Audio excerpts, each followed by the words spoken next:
लगकर और जम के प्रैक्टिस कर रहे हैं। तो आज मैं आपके सामने लाई हूँ प्रीपोजिशन, जिसका भी हमारे बोलचाल में बहुत ज़्यादा यूज़ होता है।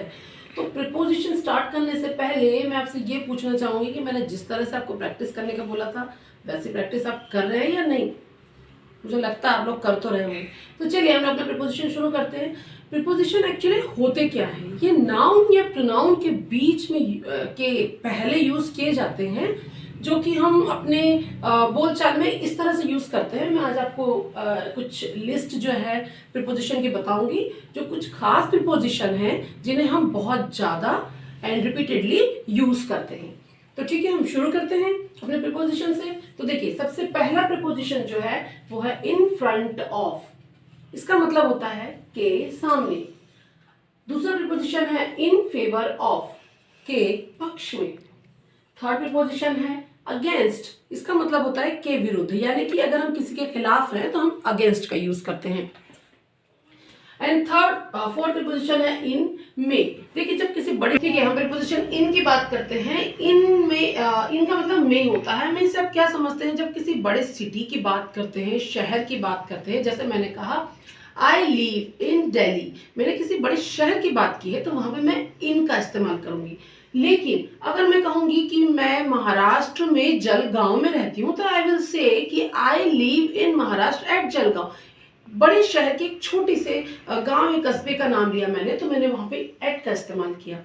ऑन का मतलब अगर कोई चीज हमारी किसी सतह पर रखी है, जैसे मैंने कहा book is on the table, so table पर रखी है, माने कि किसी बेस पर रखी है, तो हम वहां पर ऑन का इस्तेमाल करेंगे।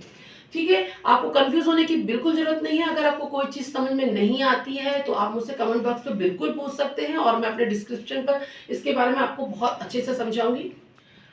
अबव, देखिए अबव का मतलब भी ऊपर होता है और ओवर का मतलब भी ऊपर होता है। अब what is the difference between above and over.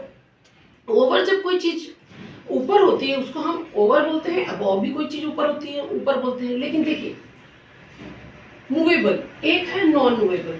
जब चीज में गति हो, मोशन हो, तो हम ओवर का इस्तेमाल करते हैं। जैसे एक सेंटेंस है कि प्लेन पहाड़ के ऊपर है, तो प्लेन पहाड़ के ऊपर है, उस प्लेन में गति है, उसमें मोशन है, तो हम उसको कहेंगे plane is over the mountain. मगर अबव के साथ ऐसा नहीं है, अबव में गति नहीं होगी।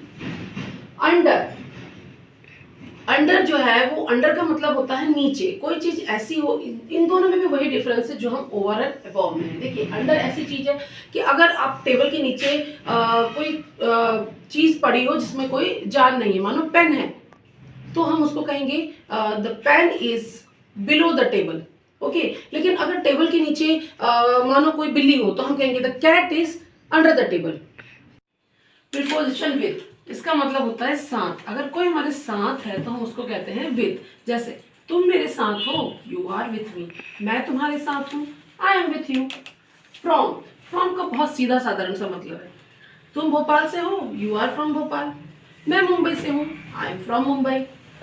आउटसाइड, कोई चीज बाहर हो तो हम उसे कहते हैं आउटसाइड। जैसे कि मैं दुकान के बाहर की तरफ खड़ा हूँ तो आई am outside the shop. Inside, मैं शॉप के अंदर हूं, I am inside the shop. इसके बाद आप देख रहे होंगे बिहाइंड, मैं घर के पीछे हूं या मैं तुम्हारे पीछे हूं, I am behind you. Beside, कोई चीज हमारे बाजू में हो या बगल में हो तो हम उसे कहते हैं बिसाइड। फॉर, यह किताब तुम्हारे लिए है, यह बुक तुम्हारे लिए है, this book is for you. जब हम किसी को किसी चीज को देते हैं हम उसको कहते हैं कि ये चीज तुम्हारे लिए है, तो सीधी सी बात है हम उसको वहां पर फॉर का यूज करते हैं। फार, फार का मतलब होता है बहुत दूर। That village is very very far. Near, I am near the shop, I am near the village, या I was near the village. हम अपने नेक्स्ट प्रीपोजिशन की बात करेंगे टू की। तो देखिए, टू को लेके बहुत सी भ्रांतियां और परेशानियां रहती है कि टू में हम कंफ्यूज हो रहे हैं। तो टू और टुवर्ड्स में बेसिकली क्या डिफरेंस है। देखिए, टू की बात हम तब करते हैं जब हम, जैसे मैंने कहा कि मैं मंदिर जा रही हूँ तो आई विल से कि I am going to the temple. Temple, मैं पर्टिकुलरली टेम्पल की बात कर रही हूँ तो मैं कहूंगी I am going to the temple. मगर मंदिर की तरफ जा रही हूँ तो जरूरी नहीं है कि मैं मंदिर जाऊँ, मंदिर की तरफ बहुत से स्थान हो सकते हैं। So in that case I will say I am going towards the temple. Understood? चलिए हम आगे बढ़ेंगे। नियर का मतलब होता है पास, किसी चीज से निकटता बता रहे हैं कि मैं वहां पास में हूँ, मैं गांव के पास हूँ, मैं स्कूल के पास हूँ, तब मैं बोलूंगी आई am near the village, I am near the school. After, कोई किसी के बाद में अगर घटना हो रही हो तो हम उसके लिए आफ्टर का यूज करते हैं। बहुत साधारण सी चीज है ये। बिफोर, पहले, बहुत आसान सी बात है, पहले। जैसे मैंने कहा मैं तुमसे पहले आई हूँ, I have come before you. देखिए अभी ये टेंसेस है, मैं इसको बाद में आपको जरूर डिस्कस करूंगी। अभी हम सिर्फ प्रीपोजिशन पढ़ रहे हैं, इसलिए मैं सिर्फ प्रीपोजिशन की बात करना चाहूंगी। बिसाइड्स, देखिए बिसाइड और बिसाइड्स के बीच में क्या डिफरेंट होता है। बिसाइड का मतलब होता है बाजू में, किनारे में, कोई हमारे बगल में, हम उसके लिए बिसाइड का यूज करेंगे। लेकिन जब बिसाइड्स उसमें ई और एस एक्स्ट्रा लग जाएगा तो वो बिसाइड्स बन जाएगा, वो बिसाइड नहीं रहेगा। बिसाइड्स का मतलब कब यूज करेंगे हम, जैसे हमने कहा कि मैं पढ़ाई के साथ साथ एक्स्ट्रा करिकुलर एक्टिविटी में भी हिस्सा लेती हूँ। सो मैं कहूँगी I participate in extracurricular activities besides my study. पढ़ाई के साथ साथ मुझे बैडमिंटन खेलना भी अच्छा लगता है। I am fond of badminton besides my study. इस तरीके से हम बिसाइड्स का यूज करेंगे, माने कि उसके अलावा भी मेरे दूसरे शौक हैं। अहेड, अहेड का मतलब होता है आगे, अहेड मतलब आगे। जब हम किसी चीज की बात करते हैं, ऐसी किसी चीज की बात करते हैं जिसमें आगे शब्द आता है, हमने कहा कि भाई आगे बढ़ो, तो मैं क्या कहूंगी, गो अहेड। ठीक है, मैं कहूंगी सामने देखो, तो सी अहेड। इसके लिए हम अहेड का इस्तेमाल करेंगे। नेक्स्ट है अबाउट। अबाउट का मतलब होता है के बारे में, जैसे कि वह तुम्हारे बारे में बात कर रही है, she is talking about you. तुम मेरे बारे में बता रहे हो, you are telling about me. इस तरीके से मैंने आपको कुछ प्रीपोजिशन बताए हैं जो हमारे दैनिक बोलचाल में यूज होते हैं। इसके बाद हम इसके सेंटेंस देखेंगे।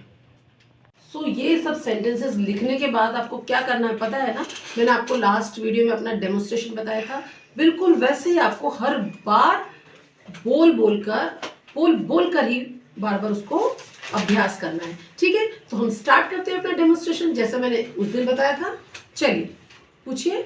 मैं तुम्हारे साथ हूँ। I am with you. मैं घर के बाहर हूँ। I am outside the home. तुम मेरे पीछे हो। You are behind me. मैं घर के बाहर हूँ। I am outside the house. ये चाय मेरे लिए है। This tea is for me. वह चाय तुम्हारे लिए है। That tea is for you. तुम मेरे साथ हो। You are with me. मैं बाहर से हूँ। I am from. गाड़ी अटक गई। ऐसा होता है जब भी हम बोलने जाते हैं ना तो हम अटक जाते हैं। तो आपको परेशान होने की बिल्कुल जरूरत नहीं है, आपकी ट्रेन बिल्कुल नहीं छूटने वाली, क्योंकि आपकी ट्रेन आपके हाथ में है।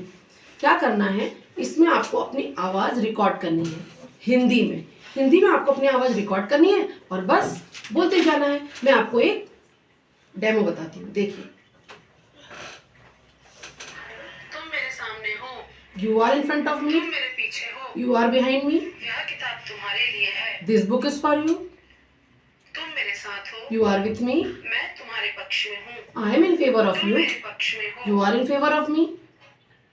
देखिए कितना आसान है, कोई बहुत बड़ी बात नहीं है, बस अपनी आवाज़ को आपको इसमें रिकॉर्ड करना है और इस तरह से अपनी प्रैक्टिस डेली बढ़ानी है। और आप धीरे धीरे देखेंगे कि आपकी स्पीड में फर्क आता जा रहा है। आपको किसी सेकंड या थर्ड पर्सन की बिल्कुल ज़रूरत नहीं है। लोग कहते हैं हमें माहौल नहीं मिलता, तो ये माहौल आपको अपने आप को खुद देना है। आपको परेशान होने की बिल्कुल ज़रूरत नहीं है, बस तब तक की प्रैक्टिसिंग। और जब तक मैं अपना नेक्स्ट चैप्टर लाऊंगी तब तक आप इन चैप्टर को बहुत अच्छे से रिवाइज कर लीजिए, ताकि जब हम नेक्स्ट चैप्टर पढ़ें तो आपकी स्पीड अच्छे से बन चुकी हो, तो हमको कन्वर्सेशन करने में बहुत आसानी हो जाएगी। ठीक है, तब तक मैं आपसे विदा लूँगी। Bye bye. और हाँ, और अगर आपने मेरे चैनल पर नए हैं और आपने इसको सब्सक्राइब नहीं किया है तो प्लीज़ मेरे चैनल को सब्सक्राइब ज़रूर कीजिएगा और लाइक और शेयर कीजिएगा। Bye bye.